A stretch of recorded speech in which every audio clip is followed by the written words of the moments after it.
Hey, this is Jim McDonald. Welcome to episode 126 of the PowerCast. This episode is World's Strongest Man, Brian Shaw, three-time winner, current World's Strongest Man.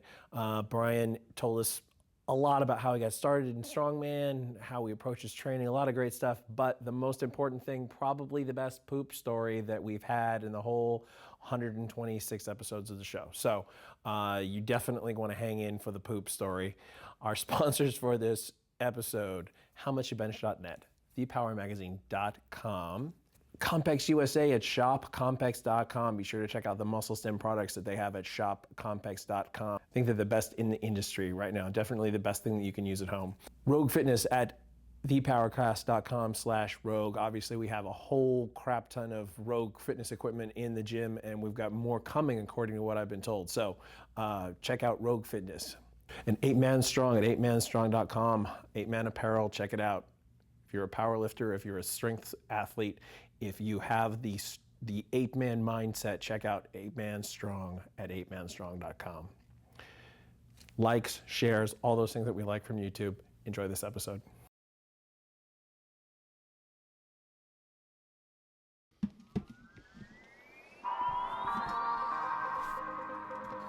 A show about nothing. Less than nothing.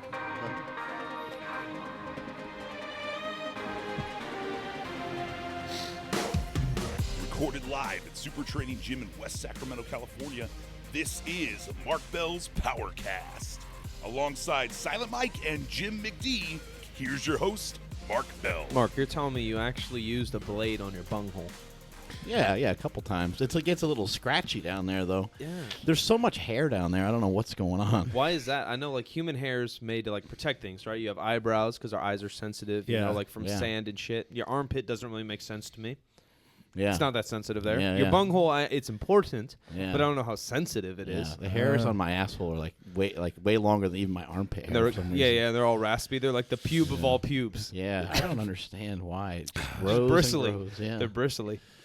I try to trim it up and try to keep it neat, but who knows what the hell's really going on down You there. can't see it. I can't get all the way back You in need there. like 3 mirrors. You need a mirror in front of you and then one directly behind you to reflect the light everywhere. I tried to look at it, and it was a bad idea. You lost your eyesight? Some kind of 3D modeling system that shows you the It looks like a placement big of the blade square versus peg hairy. for some reason. I don't know what's happened to it over the years, but it's really taken square? It's really taken a beating. It used to be a round hole, and now it looks like a square peg. Yeah. How does that even happen? Yeah, I don't know. What have you been putting up there? Poop is ready to fall out at any moment. Even if I just laugh or just lean forward to tie my shoe. Bulldogs, I think. Bulldogs have leaky buttholes. Yeah, they sometimes do. it just seeps out. I got the asshole of a bulldog, I guess. Something like that. How old did we say my asshole was that one podcast? Remember that? Yeah, I don't know. You said you're like 39. Your butthole is more like an 80-year-old. Yeah, I've just been through it. Yeah, whoever has that fact, please write in. Please help us out in the comments below. Just way too much content at this point to know exactly where you said the age of your asshole. Stated the age of your asshole. That's true. Well, we have the long-winded and fat 3-time World's Strongest Man champion, Brian Shaw, here today. I don't know if you guys can see him. Me and Mark are kind of out angling him, but besides that, he's in there. I take great offense to how big you are. It's fucking pisses me off. Like, I've been working out since I was 12, training at least what I think is hard. Sure. And then guys like you come along, and I'm just like, fuck, man, I'm just a little peanut. Yeah. I got nothing. It's like, Mom, Dad, you fucked me. Yeah. I got screwed. You got to pick your parents better, I guess. I don't know. Yeah. Are other people in your family big? Parents big? Yeah, I mean, I've definitely got size on both sides. Right. I've got big uncles, and my mom is tall. You know, my dad's family's tall. So I just, genetically, I guess it worked out for me all right, you know? What about little Brian? Little Brian? Not like your dick, when you were little. We could talk about that too, but I meant when you were little. We started with, butthole hair. Yeah. I mean, we could talk about little Brian. I wasn't sure the angle we were going to go, It'll get there eventually. Okay. Yeah. That was a fair assumption, really. But I meant more like 10-year-old Brian. Was he bigger than average? Definitely. Yeah. I mean, like my first grade picture, I'm like almost as tall as a teacher, and like Really? the rest of the kids. I Really? look So like, for like ever. Yeah. So like seriously, like my mom, when I was growing up, had to carry around my birth certificate. Like I would enter like punt, pass, and kick and stuff like that. Yeah. That kid's in 8th grade. I'm in 3rd grade. Fuck that kid. They would never let me get into like my actual age division because I was too big, and they wouldn't believe it. Damn. Yeah. So I mean, I've I've just been a big kid like my whole life, really. Had to pay full price at the movies, and right? Yeah. Yeah. Had a beard in 3rd grade. Yeah, my mom just had that ready to pull out. Like, here, this is how old he actually is. You know, so You have an athletic background. You played some basketball. yeah. When was the first time you dunked a basketball? Dunked a basketball? I think I was probably. About 4. It was later. I wanted to do it a lot sooner. Right. You know, I mean, I was as a freshman in high school. I think I was 6'4", and I think that's for the first year that I got it, toward the end of my freshman year of high school. But it wasn't good. It was kind of like one of those dunks where you get it in and pull the rim silent down. Mike and, layup dunk. I know those well. Yeah. So short guy dunk. I definitely I didn't have great jumping ability out of the gate. Yeah. But it was kind of like after I started training, actually, my jumping got a lot better, and I got to the point where I could off one step I could touch my head on the rim. Damn. So it was like that was pretty cool to see, really, with basketball is training how much when I actually started lifting, that's what really got me hooked out of the gate was man, I can do this and I perform better. Yeah. It's a no-brainer. I'm going to work harder and be more explosive. Is that what got you started with weights? 100%. Pretty much 100%. just playing sports, and it's making you better at sports. Yeah. So If I really set a goal of I wanted to get a college scholarship to play, right? And I was a big kid, but I was before I started working out at all. And I think in high school I got to where I was probably about as tall as I am now, so 6'8" and about 280, 285, but not good. I was just big. But then I started training and I actually dropped weight and became more athletic, and that's when I started getting looks from colleges.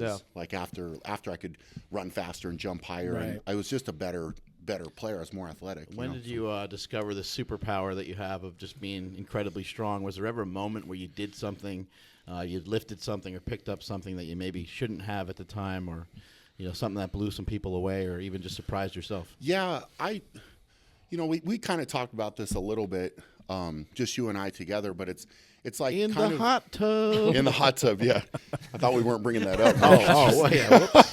Whoops-a-daisy. Well, here we go. Just open the door. You and little Brian. Yeah. Hello?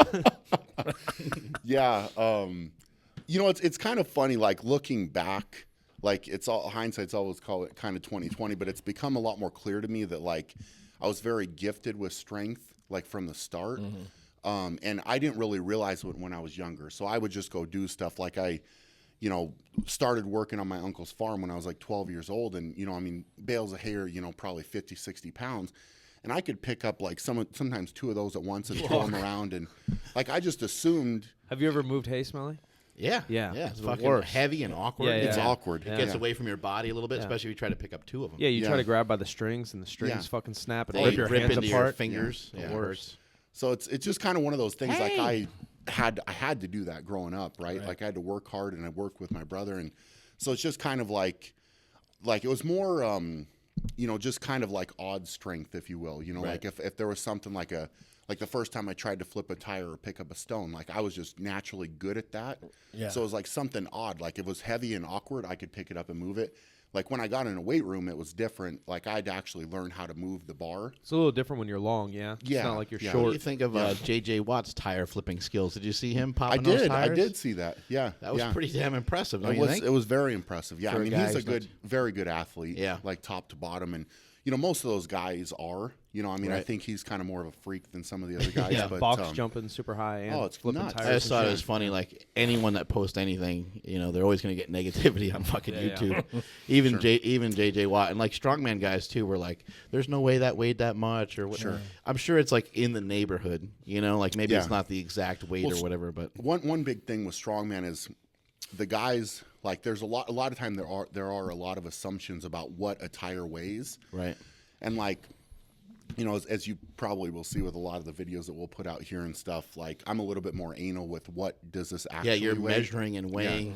So Yeah, I've you got a mentioned scale. that you argued with a ref at a contest. You're those don't weigh as much as you say they weigh Yeah. because those are used tires. Yeah. and I know that because I fucking weighed used tires. Yeah. Whereas other yeah. people probably have never weighed used tires. Yeah, the final World's Strongest Man 2014 was we had to do a tire loading event with used tires, and they tried to tell us that they all exactly weighed 220 pounds, and I was like, that isn't right. Right. It just wasn't fair, and for that level of competition, it's unacceptable. But it's like being specific with that. Like, so I had, for example, this is just one example. Like, I had a tire I picked up from, just a tire place, right, that they wanted to throw out because it was used.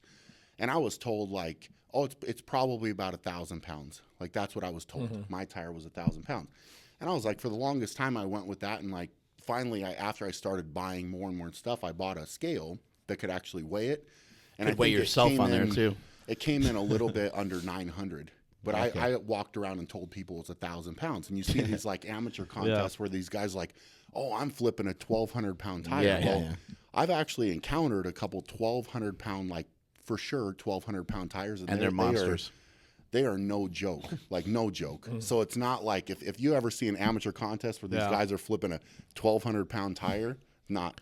So, tire flipping and like pressing these giant dumbbells over your head and picking up the Hummer tires, like all of it seems so fucking cool. Squatting a bunch of rocks, I've seen them do. Sure. I've seen them, you guys throwing kegs around. Pulling like, a boat up like a weird ramp. Yeah. I think that's like an old school thing. Yeah. That was a fucking cool event. What's kind of like the coolest one that you've ever done? Like coolest event? Maybe that's a little outside the box that you've ever done.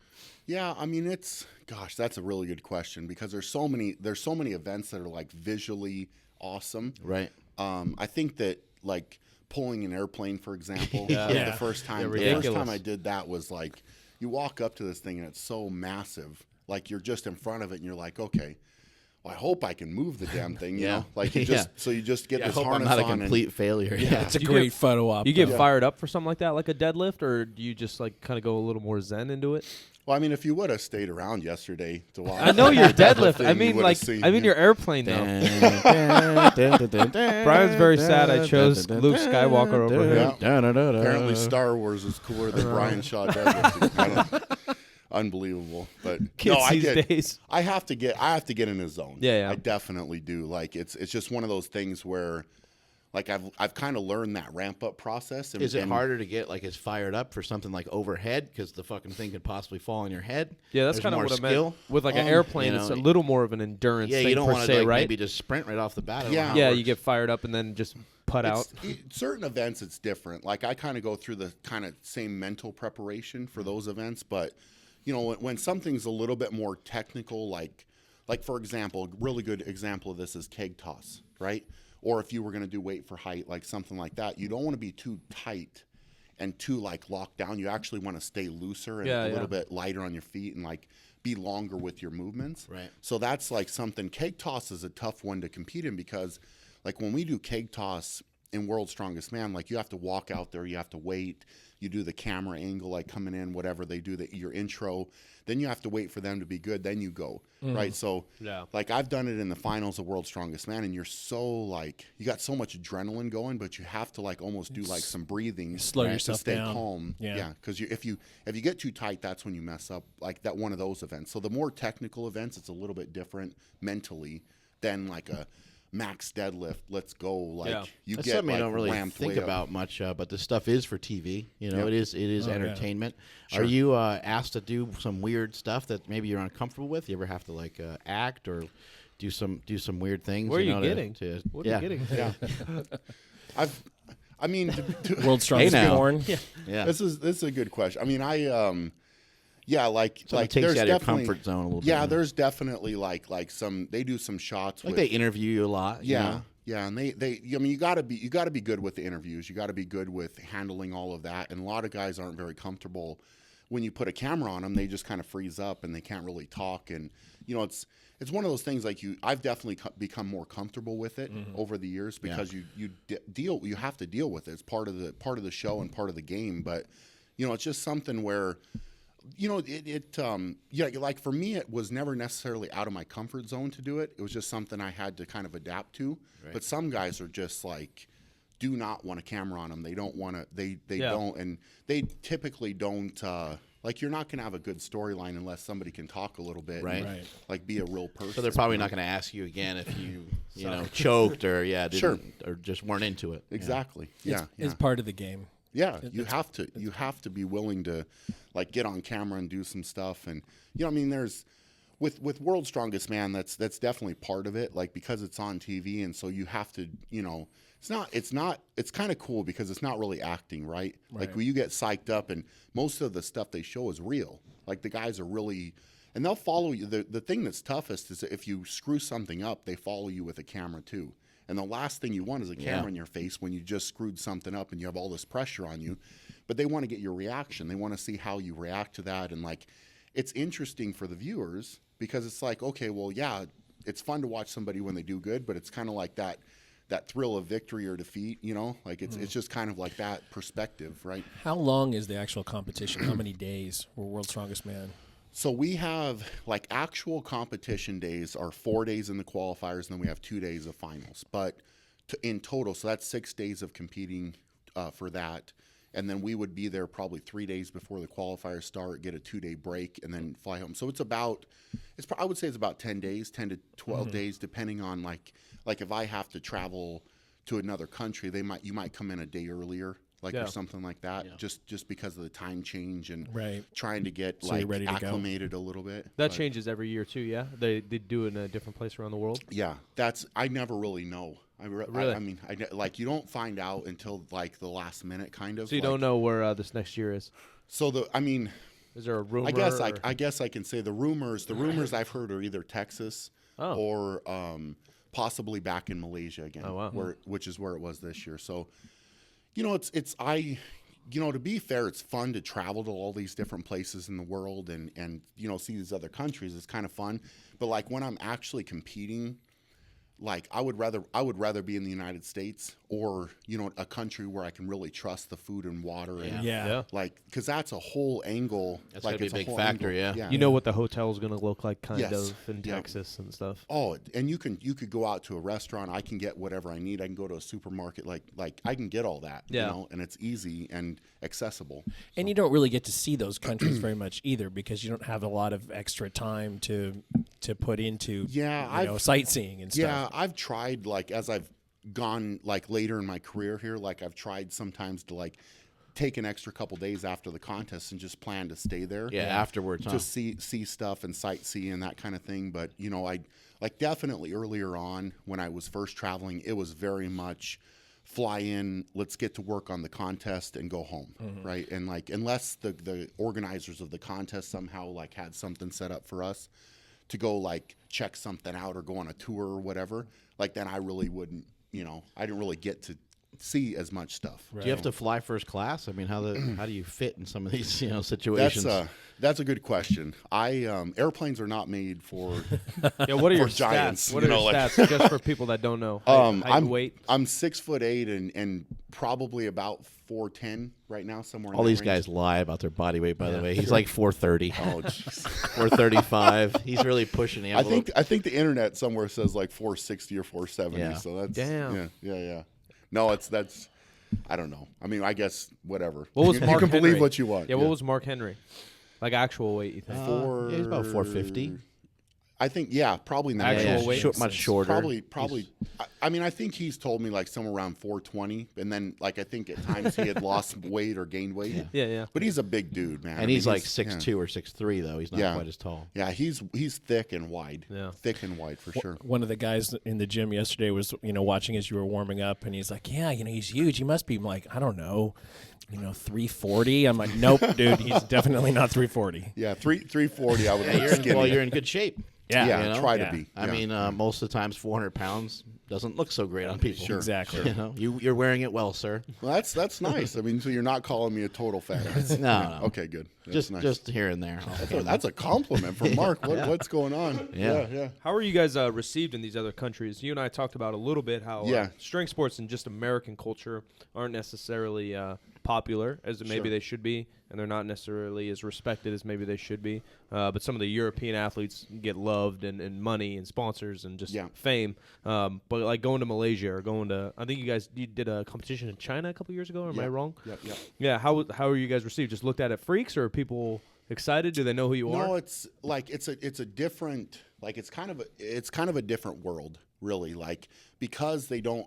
And I think really it's because they don't necessarily have all the sports that we do here in the States. So strength and being strong is something that's looked at and perceived much differently than it is here in the United States. So they really look up to us, and like we're treated very much like professional athletes, and like you can't really, some places you can't walk down the street and it's that's cool. It's overwhelming, but it's also fun. Yeah. Like to have that, like everywhere, like from Brazil, like down there, that gets kind of crazy, like because they'll do some stuff with us on TV, and then it's like you go down to the beach or whatever, and like people are like, "Oh my God, what's going on?" That's like, cool. So it's cool. Like I think being like for me, like I think I draw a lot of attention just because of my size, Right.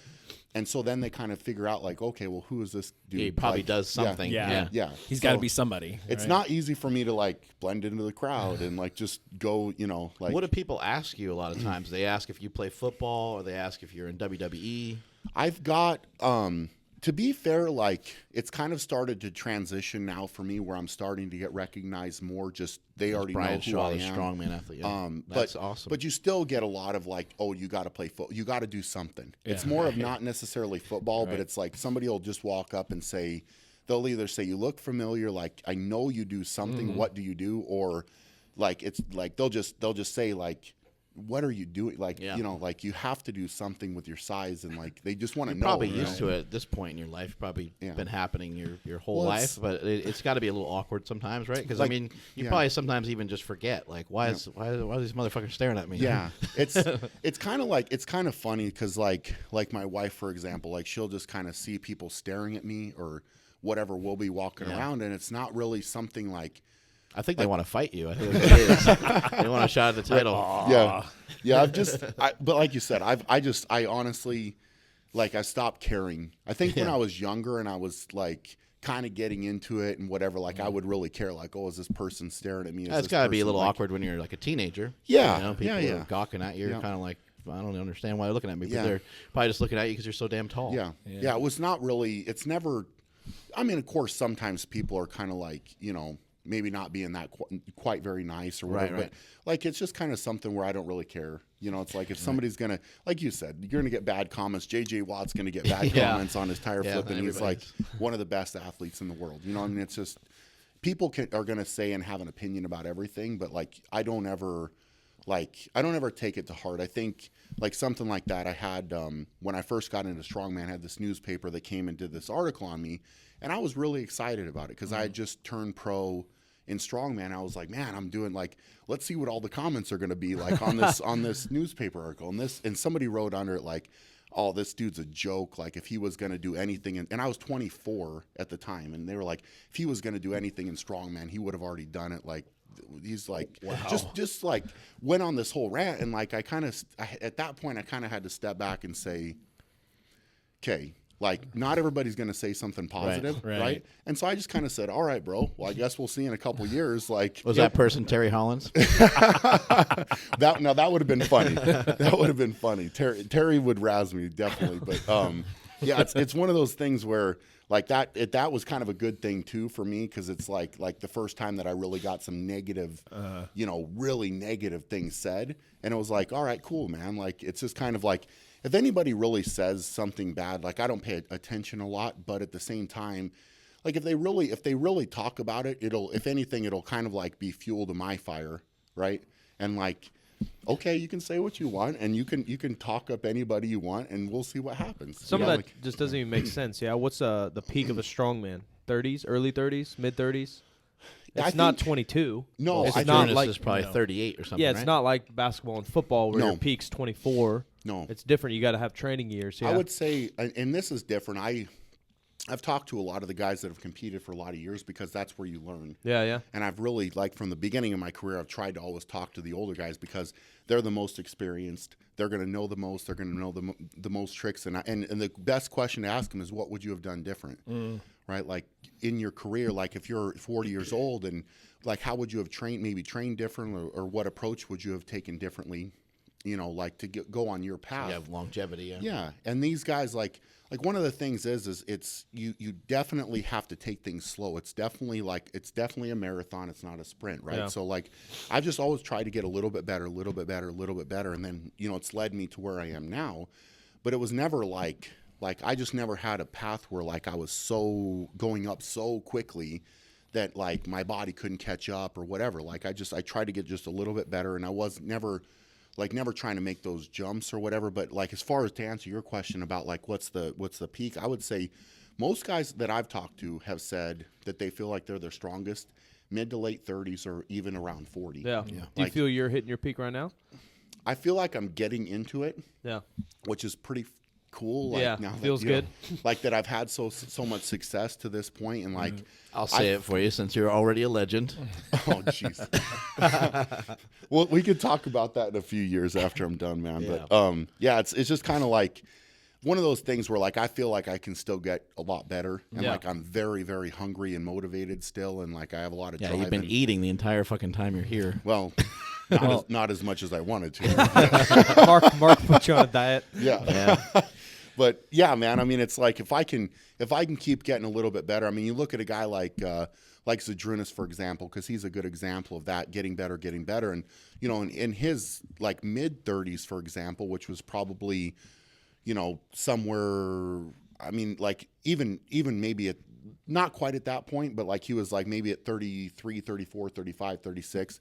He was really good. Yeah. Like that maybe was the best. Like, but he's even maintained that and got better, right? Like later in his 30s. And so, I kind of feel like it's just one of those things where, I'm going to do everything I can to recover and to take care of myself and like make sure that I'm training smart. I'm trying to get better with everything, and we'll see where it goes. But I mean, you have a guy like Mark Felix, for example. He made the final of World's Strongest Man. He's huge. And he was 49 years old. Yeah. That's impressive And he's as 50. shit. That's And crazy. he's qualified to go this year. 50 years nuts. old. Crazy. Yeah. How injuries? Have you had good luck, bad luck? I've had fairly good luck, but then I've had some tough ones too. So Lots of brain damage.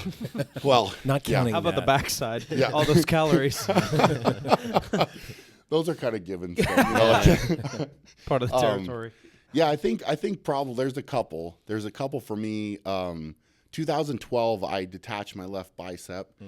So that was at the Arnold Classic. I did it on the first event of the Arnold Classic, and when I get in a competitive zone, I'm pretty crazy.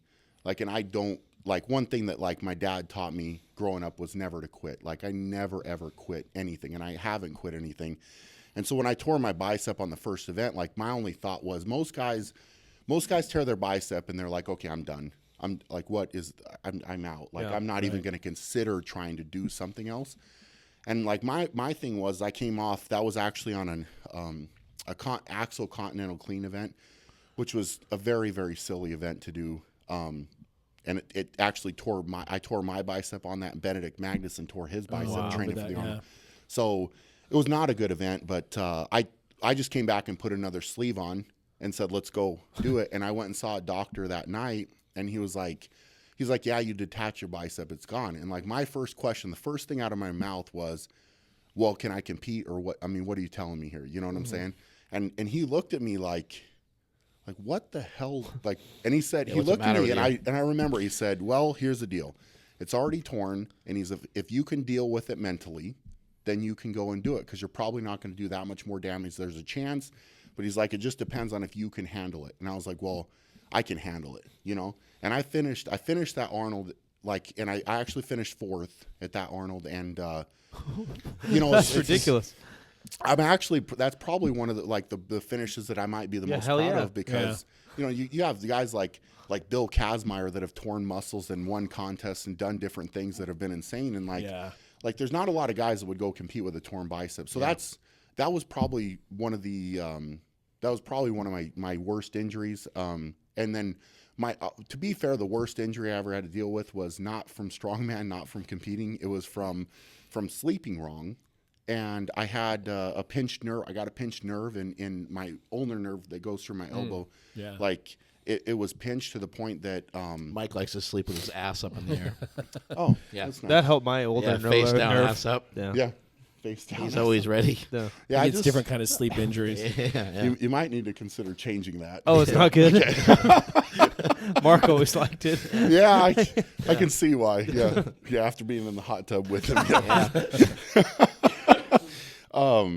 Yeah, but I got a really bad, like after my bicep surgery when I was recovering, because I had to sleep with my arm like at a 90-degree angle. What the hell kind of bed do you have? So I have just a California King Tempur-Pedic. And that handles it? Yeah. Damn. Handles me. Yeah.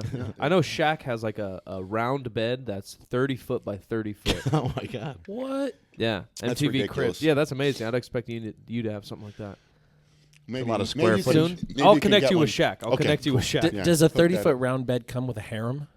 Well, I Because don't it know seems what like it that ought is. to. A harem? Yeah. You know what a harem is? Uh-uh. Oh my God! I'm sorry, Uh-oh. audience. Harem, slave girls that you have Oh. sex with. I've never Harem? heard that term. Okay. Yeah. Oh man, I need to read So more. anyways, yeah, that was a whole different, like, to answer your question, it was a whole different thing about like recovering from that. Like, Yeah. And your hand was all fucked up for a long time from that, dude. right?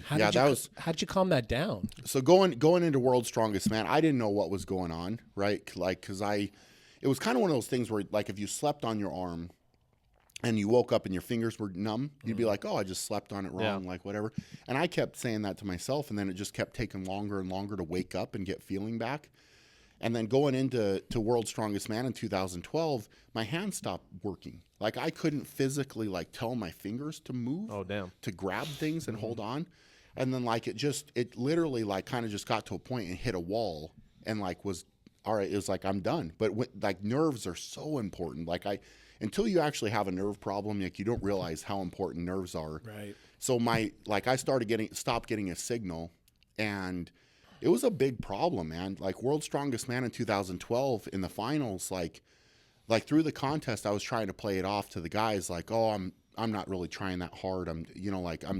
We had this arm over arm pull seated, and I pretty much pulled it all with my right hand. And Martin Wildauer, I have historically almost been unbeatable at that event. And Martin Wildauer beat me in the, he's a guy from Austria, strong guy, but he beat me in the qualifiers, and he was like, oh, you're probably just taking a break, like, in the qualifiers. And I was like, yeah, I'm not really, but I was actually trying pretty damn hard because I could only use one hand. And got to the finals, man, and, like, I couldn't, like, tell you if I was touching anything anymore. I couldn't get dressed myself. I couldn't tie my shoes. My fingers wouldn't work.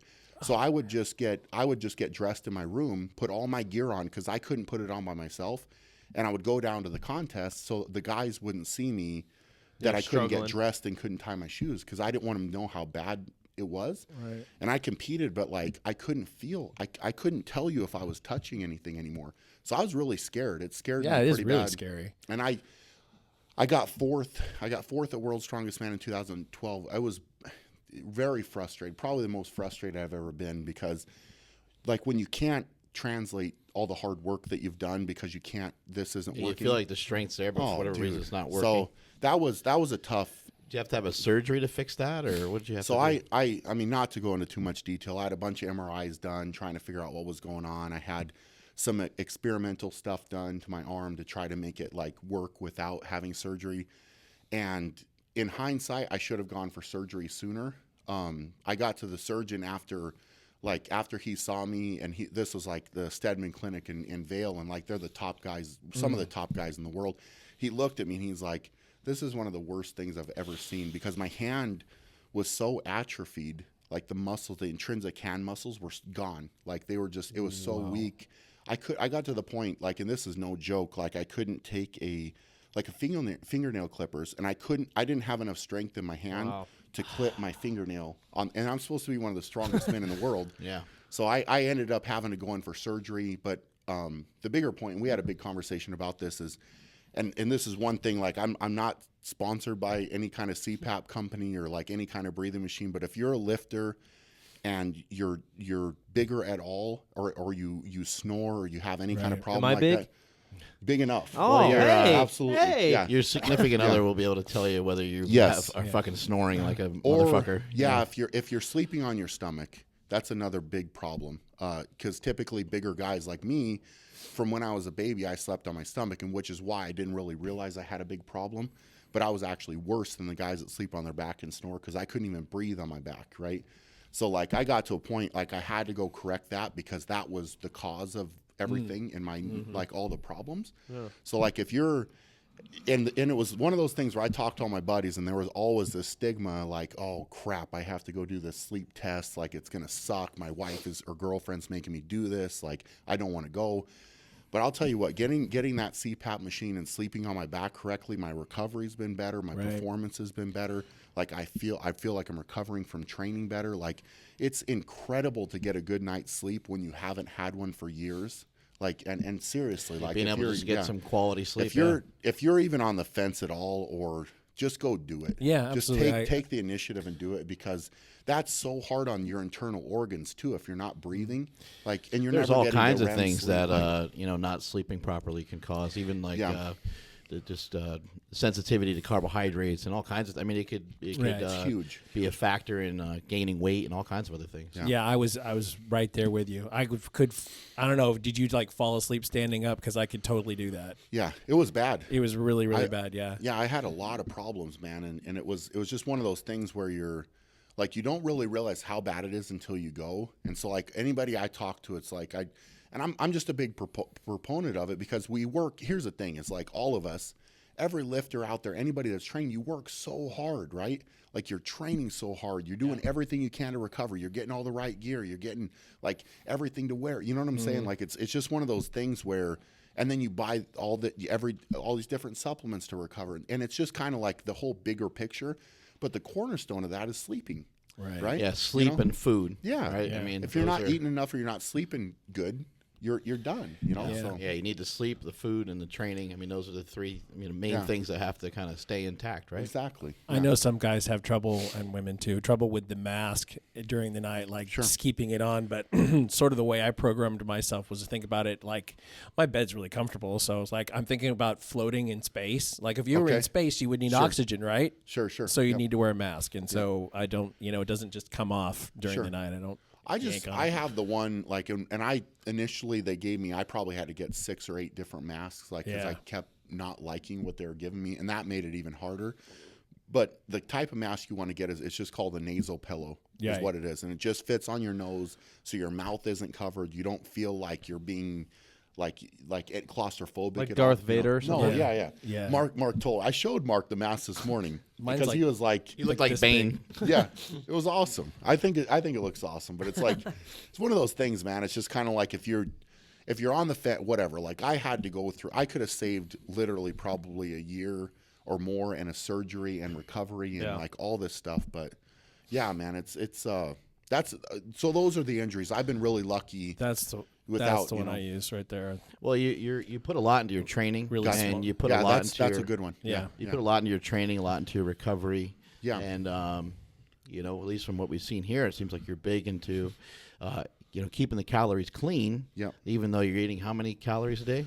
I work with Nathan Payton. He's my nutritionist, and we shifted around based on training. So it's not really like necessarily a certain thing. I just kind of give him feedback, and he tells me what to change and how to, like, if I feel like I'm not recovering, like it's kind of on that point, like I know, like if I know if I'm not eating enough or I need more of something, like I'll just kind of let him know, and then he plugs it in for me. But, I try to definitely eat a lot of whole food, and, it's something where, I eat a lot of carbs, a lot of protein, and I don't really worry too much about the fat just because it's going to come from, I eat a lot of grass-fed beef, so that, like, it's going to give me enough fat plenty, so the diet is important, man. Yeah. I mean, it's something where, like, I always kind of knew how to eat because that's, I have that background from college, and, you study a little bit of nutrition, but you're getting into being a strength coach and stuff at some point. Exactly. Yeah. So it's not that I didn't know necessarily what I was doing because I did, but it's like having that understanding and then having somebody that's telling you to do it. It's kind of different for me with a diet than like, for example, like I write all my own programs for training because I feel like I'm the most knowledgeable with myself, and especially with the sport of strongman, there's so many variables to play with. Like I don't feel like there's anybody in the world that could tell me how to do it better than me, right? Like I've consulted. I think for that's years. important just to have that confidence, you know, Yeah. and then you have that confidence in your program. Like this Sure. is specifically tailored for me. I came up with these concepts for myself based off of my weaknesses. Exactly. You know, you mentioned having a little bit of issue with the top end of your deadlift, and you said you generate tons of power and tons of force off the ground. Sure. But you sometimes struggle not struggle necessarily, but it's harder for you to lift when the weights are elevated off the ground, when they're like near your knee. Yep. And then you also said, the lockout can be a real bitch. So what do? You raise the weights up, you put them at your knee, and you throw a band or a chain on there to accommodate the resistance, make it heavier at the top. Yeah, and my lockout, it's taken a number of years to get it there, but now my lockout's like if I can get something through the middle of the deadlift, I can lock it out. Yeah. So it's like it's almost got stronger. What do you think's been the main factor with that? Just hammering it, really. I mean, it's just kind of one of A those lot of things work. that like I addressed it, and it's something where I've always had the mentality with training, like if I have what I would consider a weakness for me, and to kind of throw that out there, like a weakness for me, I would say is something I can't finish top 3 in the world on. Right. Like, so if I can't go to World's Strongest Man in the final and contend, I got to get work on top 3, everything. it's a high standard, right? Like, Fuck. so, it's like I address that and say, okay, I need to work on that. So it's like when I was realizing that I had more of a weakness with the upper end of the deadlift, it was just something where, hey, I need to work on that. And we're going to pound it until I get better at it. Do you train with like a conjugate style training then? Because that's kind of known for just finding your weakness and hammering it. Yes. So I do I definitely try to be good at everything at all times. So, it's like that's a kind of a West Side combination. principle. Lou. Yeah. We talked about Yeah. that quite a bit. Congruent Yeah. periodization. Yeah, exactly. Like it's not definitely not linear. Yeah. Like at all. Like it's something where I want to be like a lot of times we don't get a lot of notice with strongman events. Like what are we actually going to be doing? Yeah. And you have an event that you could do, for example, to make it easy, like one event can be done for maximum weight, one or for reps. So you have to that's be a big difference. It may turn out to be linear in some fashion, but it will look differently because of the different types of things that you're doing. Like when you lifted here, you did like around 840 in bar weight with some bands on there. Sure. The setup at your gym will be a little bit different, but I'd imagine in the next 11 weeks or so before the Arnold, you'll probably lift 2 or 3 more times around that type of weight, right? Yep. Yeah. Or, probably above that weight. And like one of the things. Right. So that was my point really is like you're going to go up. Sure. Yeah. You're going to sure. go a little heavier, but the, the goal, apparatus or the way that you do it might be a little different. Yeah. It's definitely like I'm going to peak for that competition. Right. So like I need to be able to lift the best at the contest. So it's not like if I were to go, balls out right now, and you're not going to do 10 sets of 10. Save it. No. Yeah. It's not. So I'm going to be ready for the Arnold. In 11 weeks, I'm going to be ready for the Arnold, right? Like it's just kind of one of those things where we're going to be right there with you, buddy. Goal, right? Well, we're going to be winning. Finding a hot tub. Team slingshot. Drinking champagne. So during a competition, do you have particular strategies that you're thinking about? Or are you just trying to place top 3 for every event, or? No, it's definitely strategy, man. I'm probably put more thought into the actual competition and how it's going to go and what I need to do. Like I have it planned out before I go there, and then obviously things always change when you compete. Right. But there's always a strategy to what I'm trying to do and how I'm trying to do it.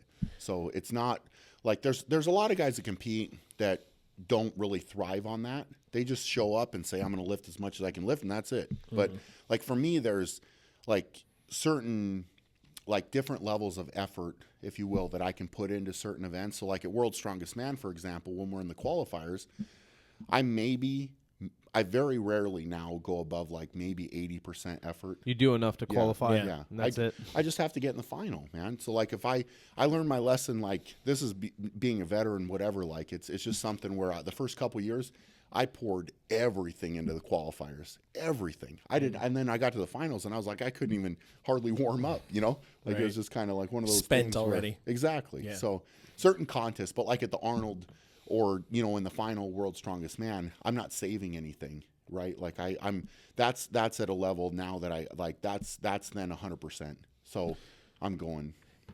in particular events, do some of your competitors occasionally just totally surprise you because they just come out of the blue with something they haven't done before, or you're like, oh my God, I didn't account for that at all? Yeah, I mean, like the nice thing, it's very competitive, right? Yeah. So like you're having these guys that are constantly trying to get better and work on weaknesses. So, this is a longer break. Like during the winter, it's always kind of interesting because there's kind of a little bit of an off season with strongman, I guess, and everybody, all the guys that are getting ready for the Arnold, all the guys that are going to be coming into World's Strongest Man, like they're all kind of at home working on getting better.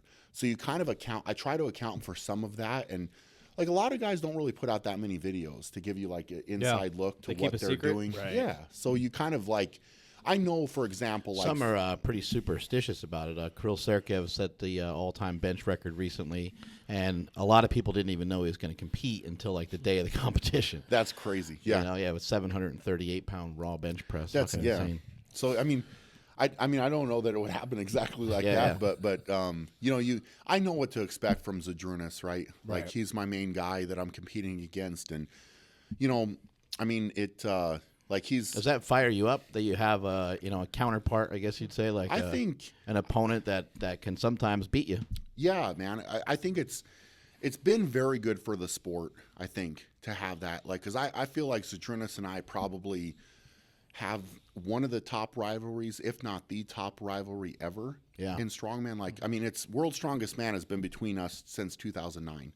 Like, we've gone back and forth, really. And it's one of those things where we push each other.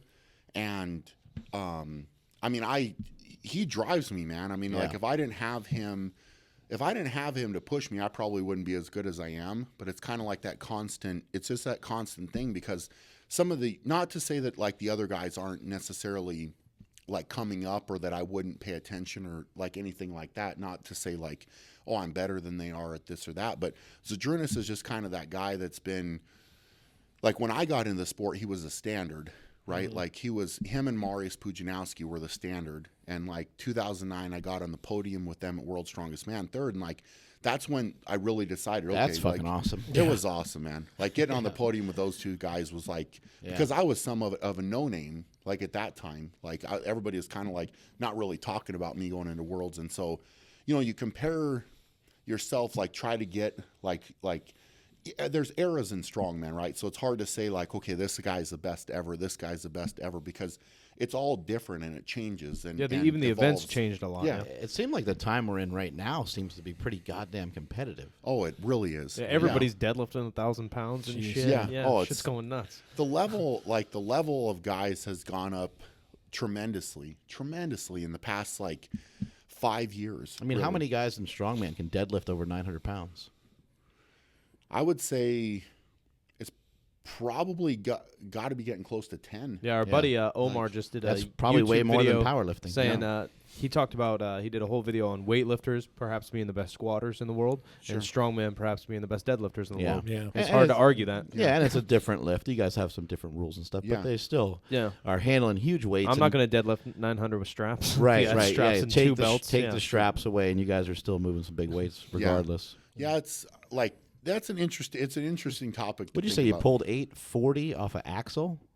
I have the world record right now with a smooth polished axle, no knurling, no smooth. straps, no straps. We were talking about that earlier, huh, Smelly? Yeah, smooth and waxed, shaven, waxed asshole. What do you say? Or axle?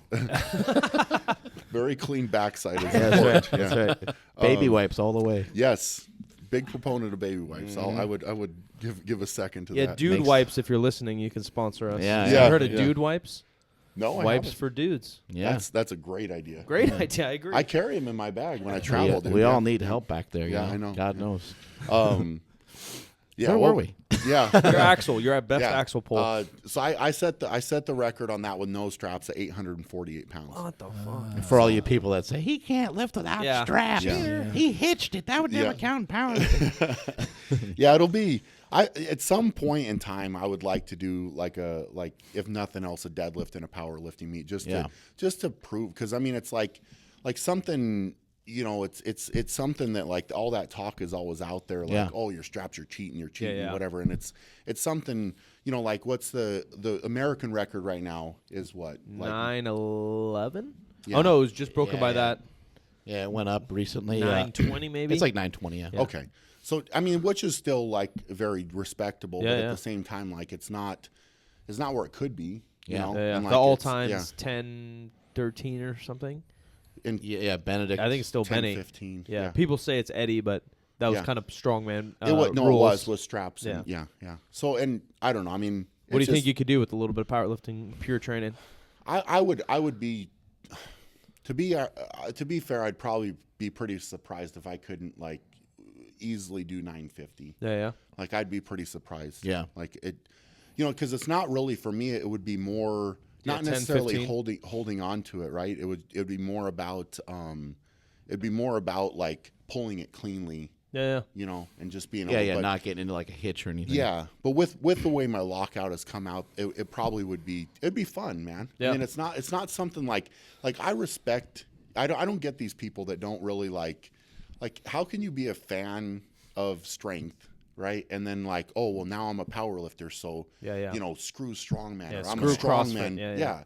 It's just kind of like each person's going to do their own thing, Right. And they're you're going to specialize in one of those things, and if you it's not like you can't specialize nowadays. You need to specialize. I but think it's it's one like of the reasons having that why mutual respect. Kazmaier was so popular. He had the all-time bench press record for a little while. Yeah. And then he had the all-time total record in powerlifting, and he was dominating Sure. strongman. I mean, that'll more than likely probably never happen again. No, probably People are not. specialized. Yeah. How You much you bench?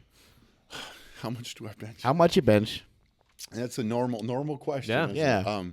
So I do in training a lot more close grip work, Okay. close grip, floor press, like stuff like that. So, I typically don't ever, I never max out on bench. Yeah. I'll What's a just- close grip set of 8 or something? A hard set of 8 or 5 or some shit. I would say probably around close to 200 kilos, so like 440. Yeah. So something you're just like banging that. out reps close grip. Yeah. So it's not really like, I mean, I know that I've gone over 500. I don't really. Yeah. Push it. It's not your yeah, sport. Yeah. So it's not that I can't necessarily bench. Yeah, like yeah. even though I have longer arms, like my triceps and like Yeah, they look everything tiny. is terrible, terrible. Fat We Need to tried work to- those things. Yeah. Lunch So- lady arms. So yeah, I mean, it's something where I know that like if I train for it a little bit, I probably could do okay. I'm maybe never going to be the best bench presser in the world, but like it definitely like as an accessory type movement, I really like it. Kind of like powerlifters and overhead. We just flip flop. Yep. We do that for some reps. Yeah. Sure. You bench Yep. for some reps. Yeah, I like it though, man. I mean, it's not. I'm a fan of all of it. Like I like seeing huge benches. I'm really excited for Mark to do the 600. Like I'm keep going after it. Yeah. Until I So die. Yeah. I mean, it's just one of those things. Like I'm a fan of all of it. Yeah, right? yeah. Like it's not. I don't really. Like I said, I don't understand the people that talk down. I don't get it either, but everybody feels like they need to.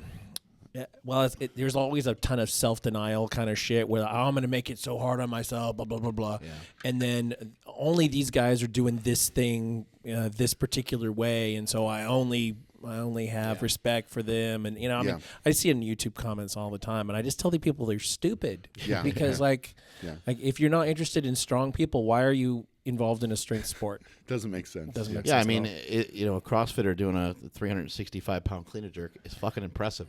Yeah, Like just 200 stop pounds hating on it. longer, Yeah, the guy's weigh 200 pounds, and it's Give just, everybody their due. yeah, Yeah, or just don't watch it. Sure. Exactly. Sure. We Yeah, talk that's the altogether. interesting thing about like YouTube when people make those like hateful comments. It's like you could actually just like you could literally just close your laptop and walk away. Yeah. You don't have to get yourself overly worked up. Worked up. Yeah. But they just sit there and get all fired up. We talked a little bit about recovery earlier, and obviously sleep, food, managing your training's number one. But are there any other things you like to use, or you talked about personally to me about recovery being harder than the training? What kind of stuff do you use? Yeah, I mean, I work with a place in Colorado called Denver Sports Recovery, and so where like a lot of the Broncos go and stuff, and it's pretty cool, to see them in there too. And I do a lot of I do fascial stretch therapy. I do like soft tissue, manipulation, hot cold bath they have in there, contrast bath. Like there's a lot of like different things that you can do. It's very hard. I think the biggest thing is staying in front of everything, right? Because like I like that you kind of said that you go to a place to do that, because you could easily get a program from somebody and they can say, hey, do these 7 things, and they can show you how to do it. Yeah. But it's just so much more effective if you actually go to a place. Yep. Somebody's overseeing you. Somebody's making sure. Like strongman's your thing. You're always going to get your work done when it comes to strongman. Yep. But fucking stretching, you know you're probably going to skimp out on some stretching. Dude, so if you tough, go, man. it's going to be a huge difference. Yeah, I have a guy I'm working with there that is helping me with mobility. Like we have a different like set of exercises I go through, like just to move better, right? Like it's just constant. Like I'm for me, like I'm constantly trying to get better. Yeah. Because I could rest. Does that excite you too? Like when you go and you after you've been there for a few weeks, you're actually moving a little better. They're like, hey, dude, like fuck, you're making a lot of improvement. I like. Are you like fuck? That's cool. Yeah, I like being flexible, and I like being able to move, and because the thing is I'm like the way I look at it is I'm definitely like I'm a strength athlete, right? Like a lot of guys I think get into strongman specifically, and they say, well, I'm just going to get as big and as strong as I can, and through that process they're not mobile anymore. They can't they maybe they can stand in one spot and lift a massive weight, right? But that you tell them to do a medley and carry some things and move, and you can't do it. They're giving up their athleticism for size. I think that's one of the most impressive things about strongman is like a stone, for example. Like you're in like a full squat position, your back's all fucked up, and you're still picking up something that's really fucking heavy. Like that's totally like mobility, coordination, something and that, strength. Dave Tate and Louis Simmons have kind of preached for a long time was, the general physical preparedness side of things, and even like prehab type stuff. Like do stuff, like use it or lose it. Do stuff so you don't lose the ability. Like something like just even something simple like walking lunges. Like after a while, like shit gets so tight, like stuff like that gets more challenging. So you try to keep up to date on all the different movements, so you're not. I try to do like GPP work, like I drag a sled. I do a little bit of everything. It's really like, to be fair, it really is a full-time job. Like it's not something that you can like every single day I'm doing something to get better. Do you work out multiple times a day?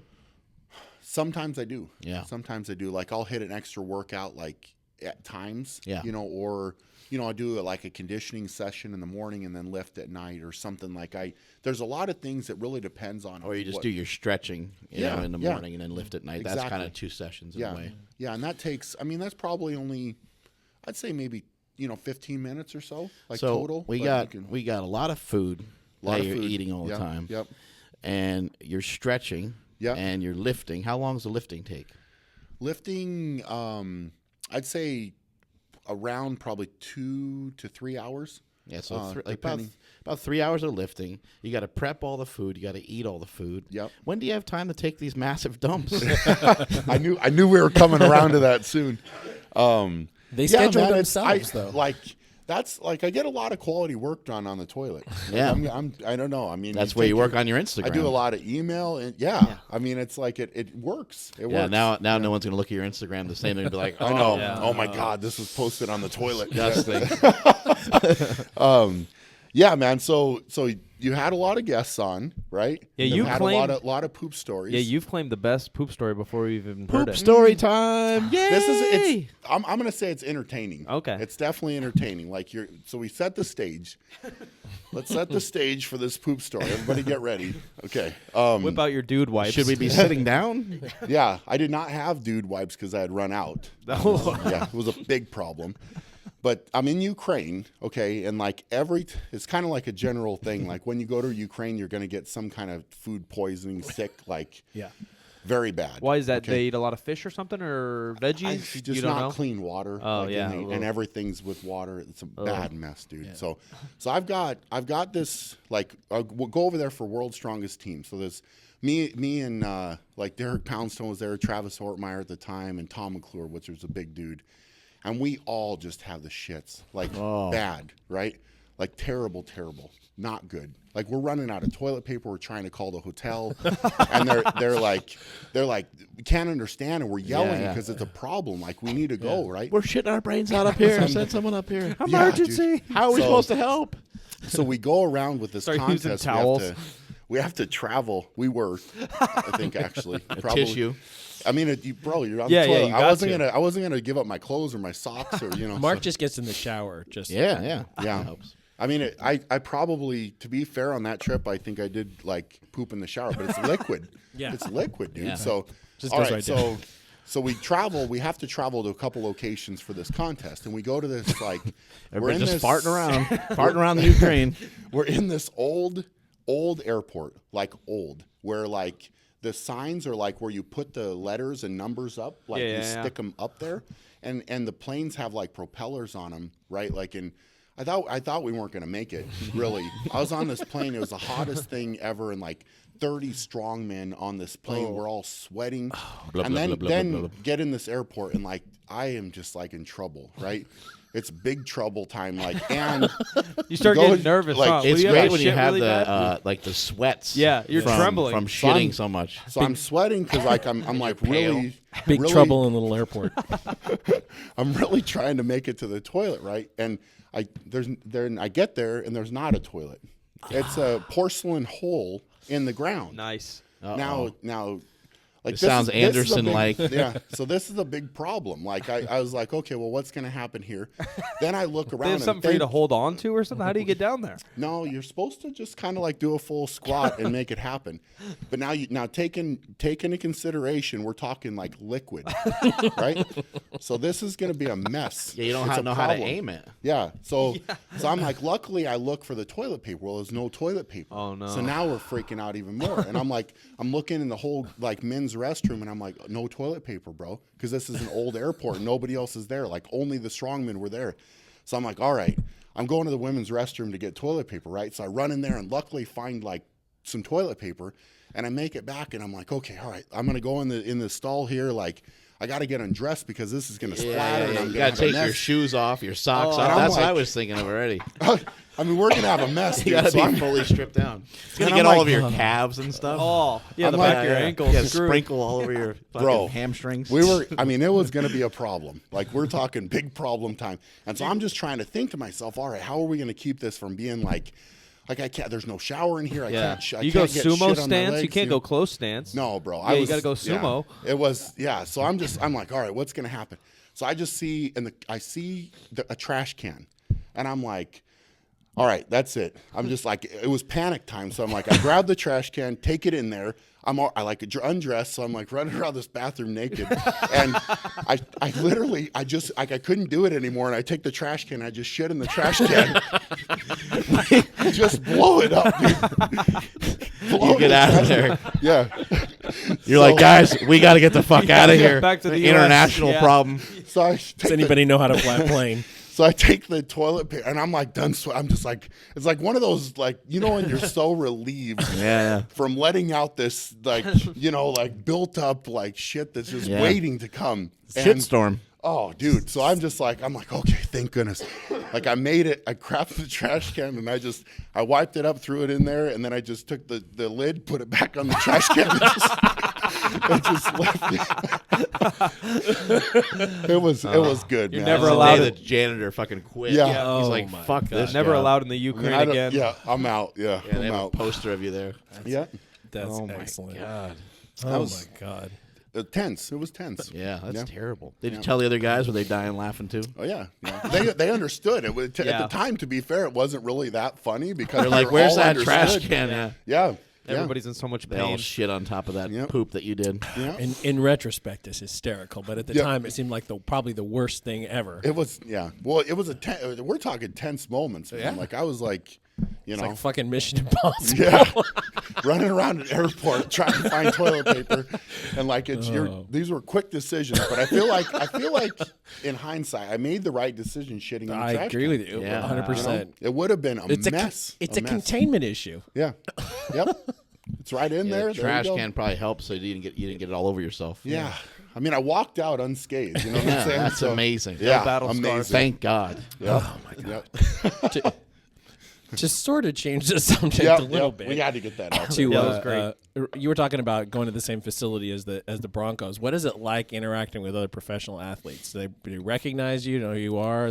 Yeah, I mean it's fun, man. I mean they're like, you know, they have their goals. I have my goals. Like it's definitely a little bit different, obviously, but you know, there's other. I mean, I've met like one girl I think I met was doing like going for like Olympic bobsledding or something, and one guy's doing like trying to make the Olympics for boxing, and it's just kind of like it's kind of fun to like be around like-minded people that are trying to be the best at what they do.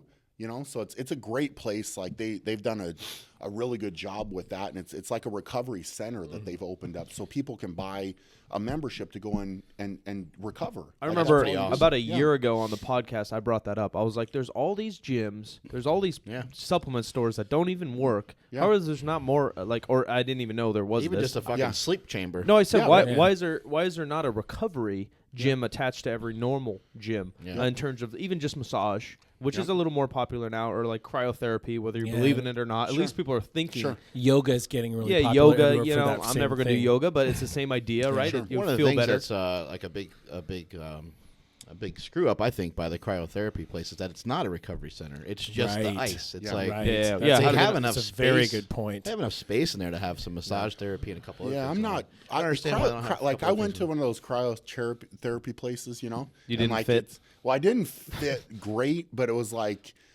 for me, man, I would rather jump in a tub of ice, bro. Yeah. Like I feel better. Yeah. You know what I'm saying? And like you don't It want does it to feel be amazing. too cold Yeah. because it's harder on your body to recover. But Yeah. like they have like in this place, It'd be that I tough go on to, your they have- nervous system. Is that correct? Right? It Yeah, could be tough on your nervous you'd system almost to get be too cold. recovering from the ice bath. Yeah. because Right. it's so taxing. You know. When So- I've done it, I've just done like spot stuff where I was having a particular problem. They just have them ice up like one area, not like Sure. my whole body. Sure. Because I don't like to shiver. You know what I'm saying? Yeah, it's fucking cold in there. Not Well, my if favorite. My It's- dick's yeah. small enough. All right? Yeah. I don't need to go to these Yeah, it fucking fucking ice chambers. turns the ice and Well, you shatters shouldn't- off. There goes a my little tiny confidence ice, for the ice rest of cube. my life. You shouldn't. great. Yeah, you shouldn't be judged for getting in an ice bath. Man, you know? You're 2 too hard inches on to 1 yourself. inches. Yeah. My groin doesn't need to go through an ice age. So Yeah. sad.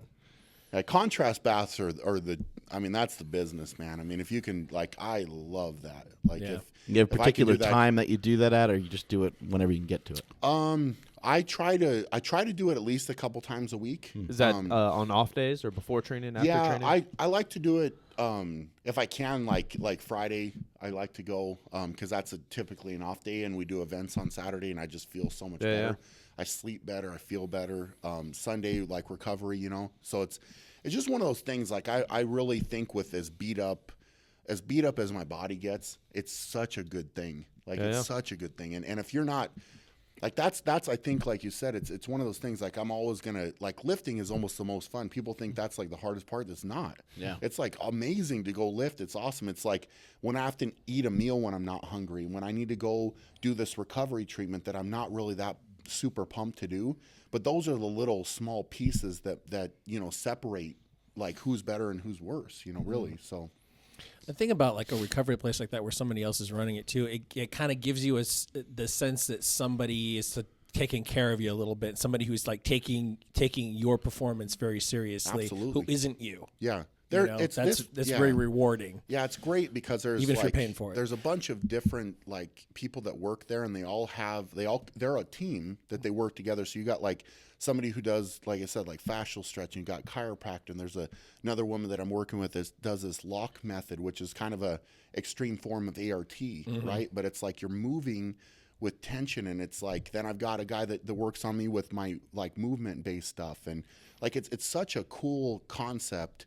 Like to have all those people there, because I mean I've gone to a chiropractor before and it was just a chiropractor, and I've gone and it's like if I'm having some kind of issue, they all kind of consult each other and they say, hey, this is what I think, what do you think, you know, so they can really lock things down. And like Maybe you could ask them who performance-wise. won the World's Strongest Man in 1991. oh my God, here we go. So I pride myself on knowing like history of Well, it was strongman. Magnuson, right?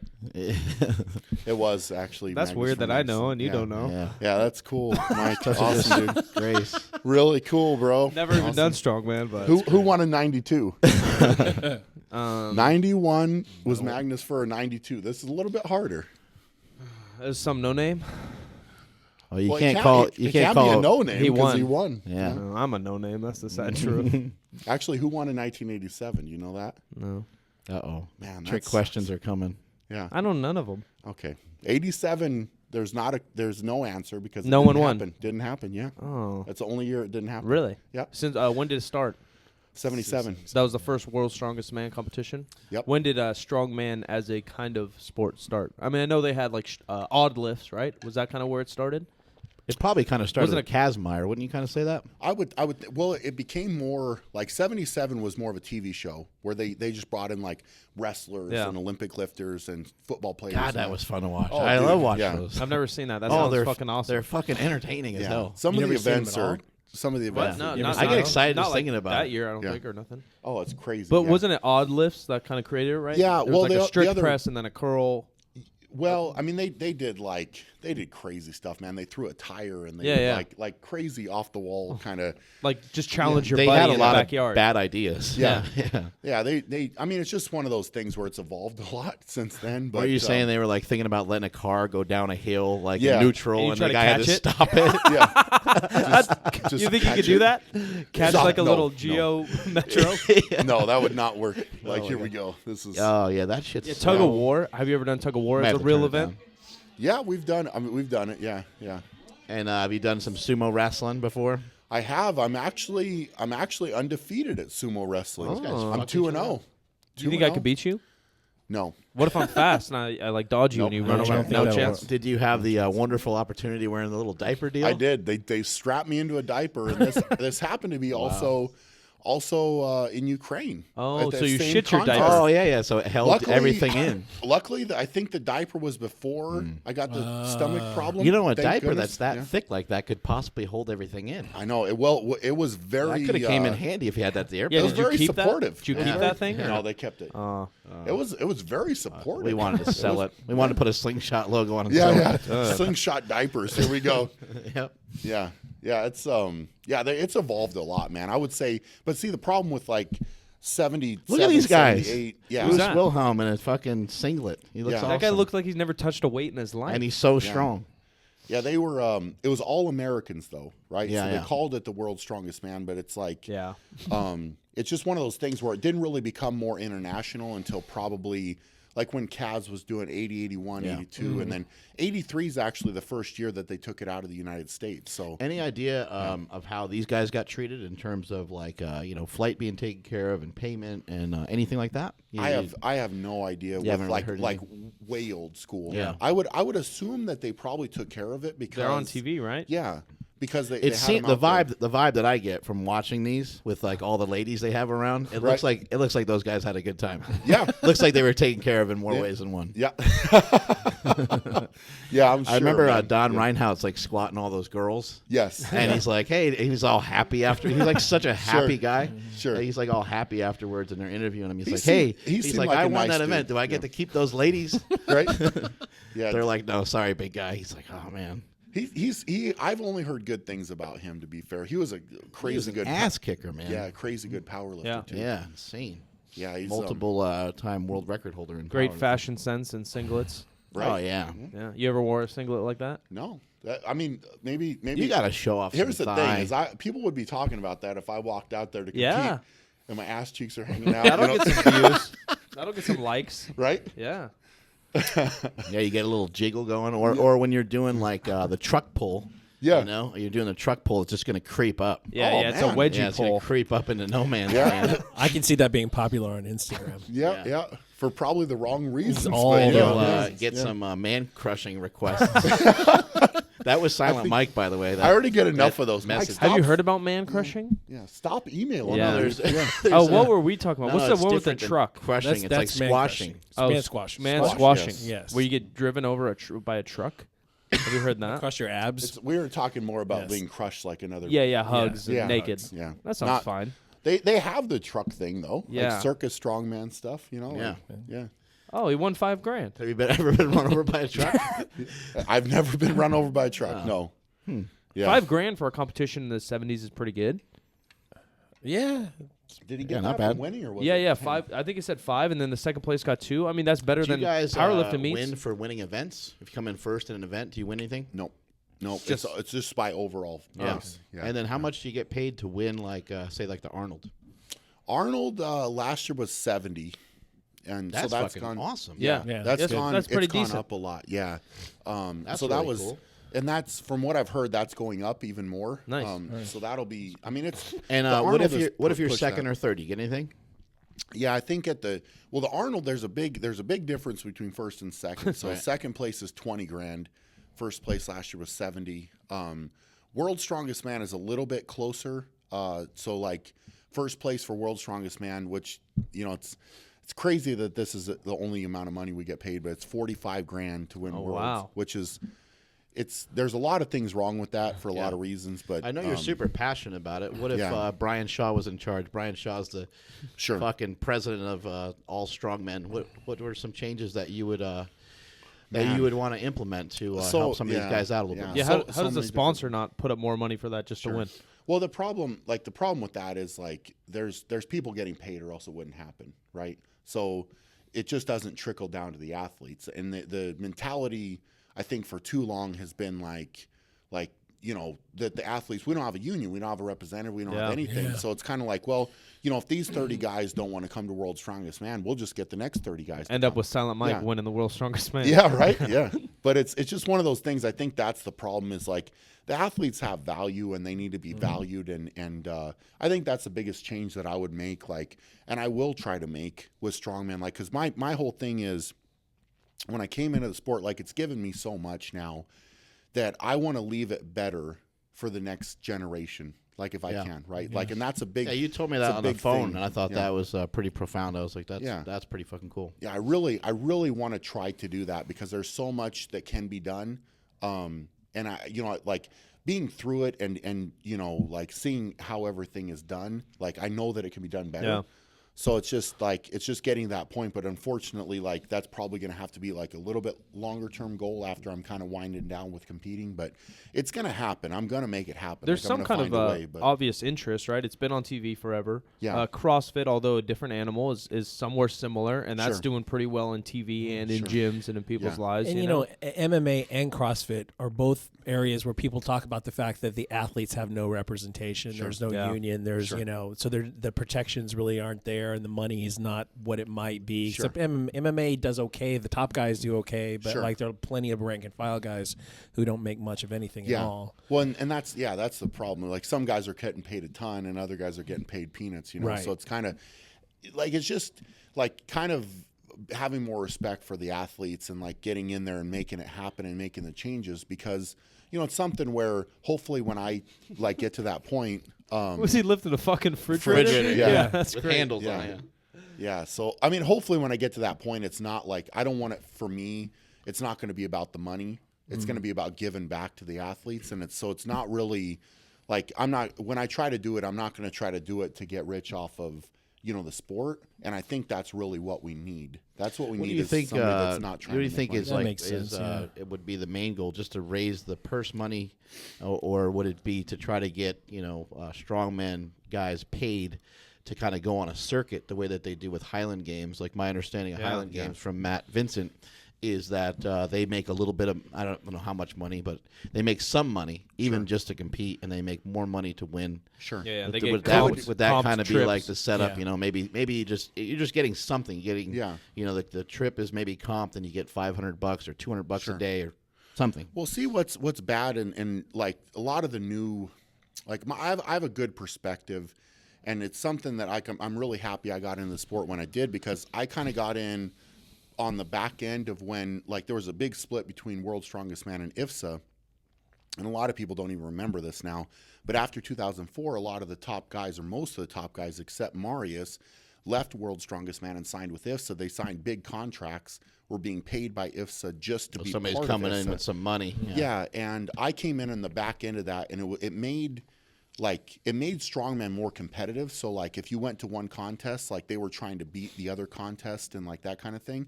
So the guys were actually getting paid more money, right?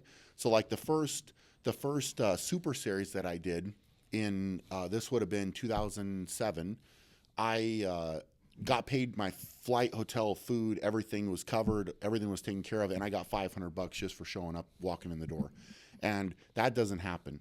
That doesn't happen anymore. Yeah. Like, And no, do you think that yeah. should be like kind of a minimum standard? Like That's- that, to me, that's that gotta sounds be the pretty standard. cool. Yeah. It's got to be And the standard. in my opinion, that would also create more quote unquote professional strongmen. Sure. Like some people may have a pro card, but I don't think as many are treating it the way that you're Yeah, treating and it. you told me Like you're treating it like you're an actual pro. Like Yeah. I'm gonna fucking take care of business. I'm gonna make sure every stone is turned. Not leaving any stones unturned in your training and making sure everything's fucking correct. You so said you do the best you can. Europe was kind of like that a little bit more with their athletes. Yeah, Yeah. they had the funds Yeah. from whether it's sponsors or their country even Yeah. or their gyms or who knows what to compete and take their shit full time. Yes. Where Americans or maybe even a couple other countries have to like work a job. Yeah, and I mean, to be fair, like even for me, like I had to work for, I mean, up until almost when let me think about this. Like when I won World's Strongest Man, like I was still working a job too, you know? Yeah. And And so you have a gym and you have some stuff you do. Well, you know? my gym is all private, so it's Oh, that's like cool. Yeah, so it's something where, I mean, it definitely takes work and time, whatever, Yeah, but yeah. it's like, it's not really where I'm trying to make money necessarily from that at all. So, Is that a you know, It's Franco Colombo. he's Yeah. fucking jacked. Yeah, he's yoked. yeah. But I mean, there's a lot of things that Would could you be done for the guys change? to. Would you change some of the ways the amateur stuff is run, so that there's less pros, so you can put more time and money into them? Sure.